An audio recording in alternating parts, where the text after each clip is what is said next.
I said I was going to do my Sonic Shuffle review first, but I thought I'd take a moment and talk about this particular game, because this is a game that gets a lot of hate for no reason at all. Sonic the Hedgehog for the Sega Master System, not the Genesis version, the Master System version, is actually a fairly decent game that a lot of people don't seem to like for virtually no reason. Now, I will give the game this. It's very, very different from its Genesis counter, but it's by no means bad.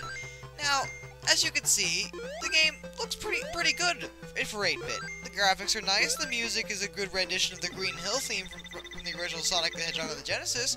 It's a pretty good game. The control is tight, and I kind of like it. The special stages are where things get a bit weird, because the special stages actually have nothing to do with the Chaos Emeralds. The goal of the special stage is to get to the television with the continue inside it, and you also get a couple extra lives in it if you're good at it. Now, obviously, this begs the question: how do you get the Chaos Emeralds? Well, the Chaos Emeralds are actually hidden in the different zones, and you have to find them. This was the first one I found, because it's obvious where it is, but it's kind of annoying to get, because what you actually have to do is stand on this collapsible bridge, let it fall, jump off of it, and then grab it. It's kind of an interesting twist, and I kind of like this in the game. Gives it a bit more of a challenge. Don't have a problem with it at all. And there's a few, and the other Chaos Emeralds are hidden in other places around the game, so, yeah, it's a pretty cool idea. It's a bit unique. Don't have to go on the special stages to get the Chaos Emeralds. Odd, but different. Not that bad. I like it. Another thing about the game that's kind of interesting is the bosses. First of all, much like you can compare it to Sonic 2 on the Game Gear, they don't give you any rings to fight the bosses. You have to fight them on your own without getting hit. It's a pretty interesting concept. I don't mind this. It makes it a bit harder, a bit more challenging, so I'll take that. This boss, for example, is kind of a prick, but if you follow an exact pattern, you can beat him very easily. And most bosses are like bosses that I've fought in the game are like this. You follow an exact pattern, you'll beat them pretty easily.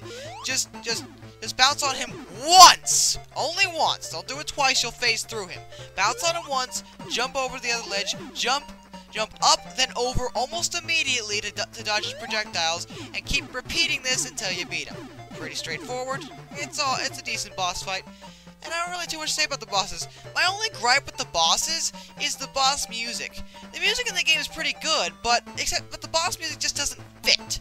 And I think they could have gone with a bit more foreboding, you know, type sound to it, you know.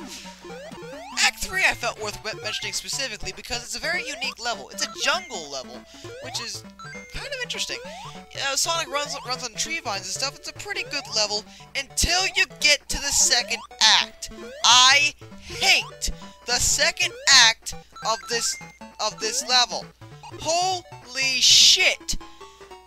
The problem with the act is that it suffers from Contra syndrome, where if you scroll the screen upwards along this waterfall, if you fall down, you die immediately and have to restart. This is a pain in the ass because there's certain parts of this level where if you scroll the screen up just a little bit, if you fall down, you still die.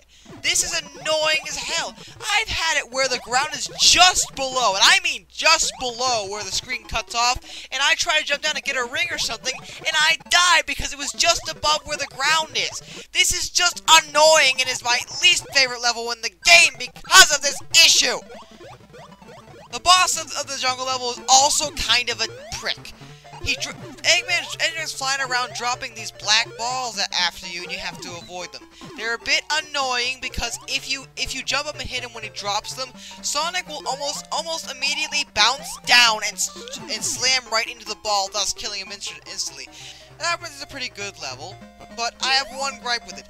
It has sort of a similar thing to the double spike bug.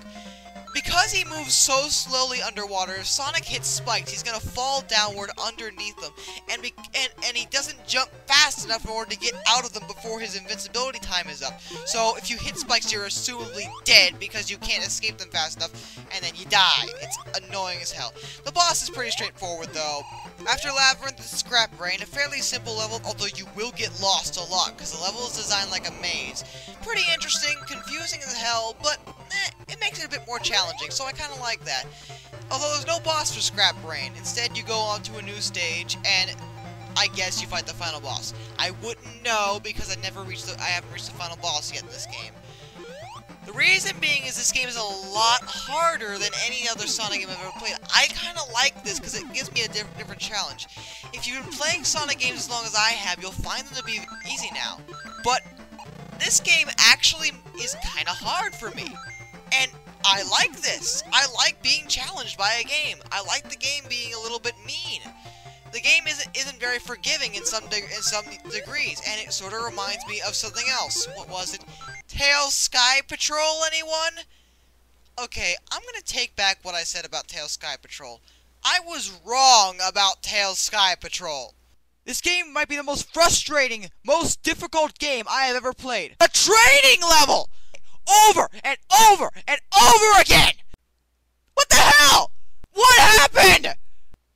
Oh, come on! What was that? Bullshit! Oh, come on! I did it. Oh, my God. Yeah, I was wrong. Tails Sky Patrol isn't actually that bad of a game. It's actually a pretty good one. It's just extremely cruel. It's a lot like I Want to Be the Guy, which isn't a bad game either, by the way. These games are designed to be hard, and I kind of like this. Now, granted, Tails Sky Patrol is a lot meaner than say Sonic Master System, but Sonic Master System is still a challenging game. It's gonna give you a decent fun. If you're looking for a new challenge when it comes to Sonic, this is gonna be something you want to pick up. The game is available on virtual consoles under the Master System console selection.